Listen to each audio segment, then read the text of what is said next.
जय श्री कृष्ण दोस्तों। भगवान शिव के बारे में तो हम सभी जानते ही हैं। जहाँ एक तरफ महादेव बहुत दयालु हैं, तो दूसरी ओर वे क्रोधी स्वभाव के भी हैं। जो उन्हें सच्चे मन से याद करता है, उसकी पुकार वह तुरंत सुन लेते हैं। भगवान शिव के प्रिय माँ सावन में कई लोग अपने घर के मंदिर में भगवान के शिवलिंग की स्थापना करते हैं।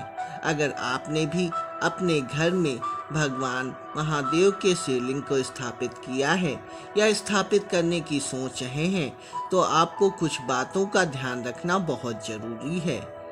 आप तो जानते ही हैं कि भगवान शिव जब क्रोधित हो जाते हैं तो संपूर्ण पृथ्वी के विनाश की क्षमता रखते हैं। ऐसे में कोई भी ऐसा काम ना करें या ऐसी कोई चीज उन पे ना चढ़ाएं जो उन्हें पसंद ना हो। आज हम आपको कुछ ऐसी ही जरूरी बातों को बताने जा रहे हैं। यदि आप अपने घर में शिवलिंग की स्थापना कर रहे हैं, तो भूल कर भी कोने में या किसी ऐसी जगह पर ना रखें जहां आप उनकी पूजा ना कर पाएं। ऐसा करने से भगवान शिव क्रोधित हो जाते हैं और उनके क्रोध से बचना मुश्किल ही नहीं नामुमकिन होता है।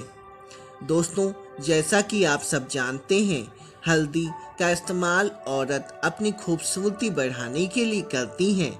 भगवान शिव को खूबसूरत दिखने की कोई इच्छा नहीं होती। भगवान शिव एक ऐसे पुरुष देवता हैं, इसलिए उन्हें हल्दी बिल्कुल पसंद नहीं है। तो याद रखें, उन्हें कभी भी भूल कर भी हल्दी ना चढ़ाएं। ये तो पूरी दुनिया जानती है कि हिंदू महिलाएं अपनी पति की लंबी उम्र के लिए मांग में सिंदूर लगाती हैं। भगवान शिव विनाश के देवता हैं, इसलिए उन्हें सिंदूर बिल्कुल भी पसंद नहीं है। तो इस बात का विशेष ध्यान रखें कि उन्हें भूलकर भी सिंदूर का अर्पण ना करें। जिस स्थान पर एक बार शिवलिंग की स्थापना कर दी जाती है, वहां से हटाना नहीं चाहिए। अगर किन्हीं विपरीत कारणों से शिवलिंग को एक स्थान से दूसरे जगह स्थापित करने की नौबत ही आ जाती है, तो इस बात का ध्यान रखें कि शिवलिंग को हटाने से पहले उसे गंगाजल और ठंडे दूध से स्नान कराएं। इसके बाद ही जगह बदलें। ऐसा ना करने से भगवान शिव क्रोधित हो सकते हैं। कुछ लोग होते हैं जो सोचते हैं कि सीधे दुकान से पैकेट वाला दूध खरीदा और चढ़ा दिया। ऐसा करने से बचना चाहिए। शिवलिंग पर हमेशा बर्तन से ही दूध चढ़ाना चाहिए। दूध चढ़ाते वक्त एक बात का ध्यान रखें कि दूध बिल्कुल ठंडा होना चाहिए, भले ही बाहर का मौसम कैसा ही क्यों ना हो। दोस्तों, आप जब भी किसी शिव मंदिर में जाते हैं, तो आपने देखा होगा शिवलिंग के ऊपर एक पानी से भरा हुआ पात्र लटकता रहता है। उसमें से हर समय पानी टपकता रहता है। इसलिए जब भी आपने घर में शिवलिंग स्थापित करें, तो पानी की व्यवस्था ठीक से करें। दिन हो या रात, हर समय शिवलिंग के ऊपर पानी गिरते रहना चाहिए। दोस्तों, जब आप अपने घर पर शिवलिंग स्थापित कर रहे हो, तो इस बात का भी ध्यान देना चाहिए कि शिवलिंग को कभी भी अकेले ना रखें। इसके साथ माँ पार्वती और गणेश की भी मूर्तियाँ रखनी चाहिए। रोजाना स्नान के बाद शिवलिंग पर चंदन का टीका लगाएं। ऐसा माना जाता है कि इससे शिवलिंग पवित्र और ठंडा रहता है। दोस्तों, आपको इस बात का हमेशा ध्यान रखना होगा कि शिवलिंग पर कभी भी नारियल पानी नहीं चढ़ाना चाहिए। ऐसा करने से भगवान शिव क्रोधित हो जाते हैं। हालांकि आप इसकी जगह पर कच्चा नारियल चढ़ा सकते हैं। शिवलिंग पर भूलकर भी तुलसी की पत्तियों का अर्पण नहीं करना चाहिए। शिवलिंग पर हमेशा बेलपत्र ही चढ़ाना चाहिए। बेलपत्र बहुत ही शुभ माना जाता है।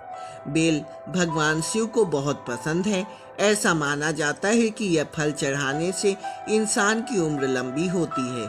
इसलिए आप भी सुबह स्नान करने के बाद बेल के फल को भगवान शिव को चढ़ा सकते हैं।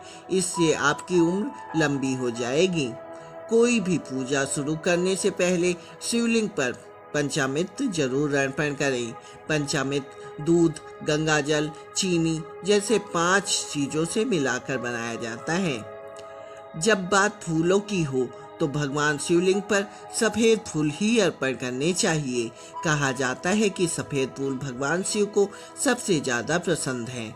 यह भी कहा जाता है कि भगवान शिव को भूलकर भी केवड़ा और चंपा के फूल नहीं चढ़ाने चाहिए। ऐसा माना जाता है कि इन फूलों में भगवान शिव ने अभिशाप दिया था। यह कहा जाता है कि शिवलिंग पर चढ़ाए हुए फल को खुद नहीं खाना चाहिए, हमेशा शिवलिंग पर चढ़ाया हुआ दूसरों में बांट देना चाहिए। जो शिवलिंग पर चढ़ाए हुए को खुद ही खा लेता है, ऐसा माना जाता है कि उसका भाग्य बुरा हो जाता है। सिंदूर की तरह कोई अन्य सौंदर्य प्रसाधन की वस्तु शिवलिंग पर नहीं चढ़ानी चाहिए।